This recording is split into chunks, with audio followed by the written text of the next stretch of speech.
Do we have any sense on where the relationship between Kyler and the Cardinals front office is right now as we are awaiting a potential new deal? This is so fascinating, Field, because as of right now, it seems all is quiet on the contract talks. But Steve Keim, the GM, has made it clear recently, Kyler is their future.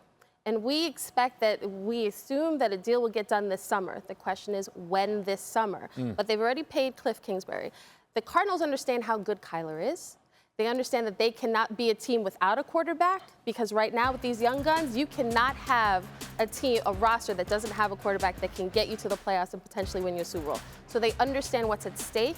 They want to get him signed to an extension. The question is when, not if.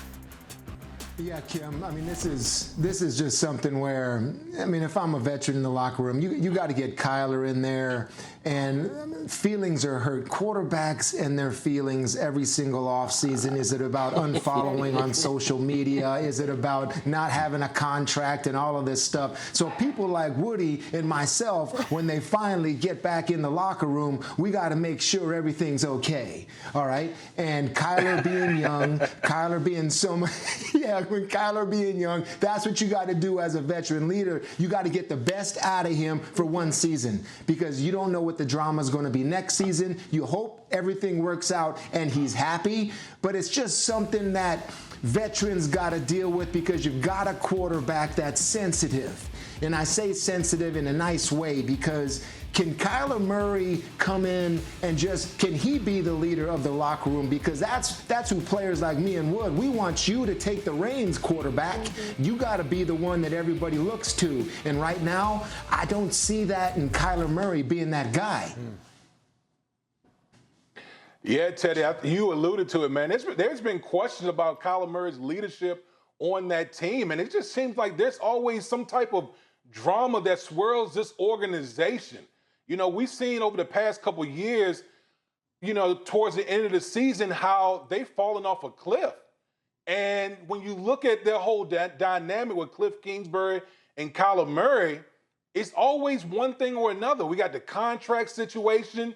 You got DeAndre Hopkins, who's going to be suspended for the first 6 games of the upcoming season. We saw clearly the effect that had on Kyler Murray's play at the end of last season. So, look, if I'm the Cardinals organization, get the contract thing done. Get it over with, okay? Because the last thing you need is your quarterback to be in his feelings about the contract, so you can eliminate that distraction and focus on what's important, football. You know, Damian, sometimes these contract stories are sort of vehicles for us talking about the team at large. And you mentioned no DeAndre Hopkins for the first 6 games of the season. The Cardinals have traditionally started better than they have finished with Kyler Murray as their quarterback. But you look at their first 3 games this year. How concerned are you for this team, especially not having DeAndre Hopkins? Because how's this for an opening 3 games? The Chiefs, the revamped Raiders in Las Vegas, and then you get the Rams, the defending Super Bowl champions, at home. I mean, that could be a difficult hole they're going to dig themselves potentially into. It's not the NESCAC. Wow. Wow. Wow, Teddy still doing this. No, Don't like it. Don't like this. You know what? I'm just going to leave it there. You know, I was going to have a thoughtful conversation, but I'm going to leave it there. Season. Thanks for watching ESPN on YouTube. For live streaming, sports, and premium content, subscribe to ESPN+.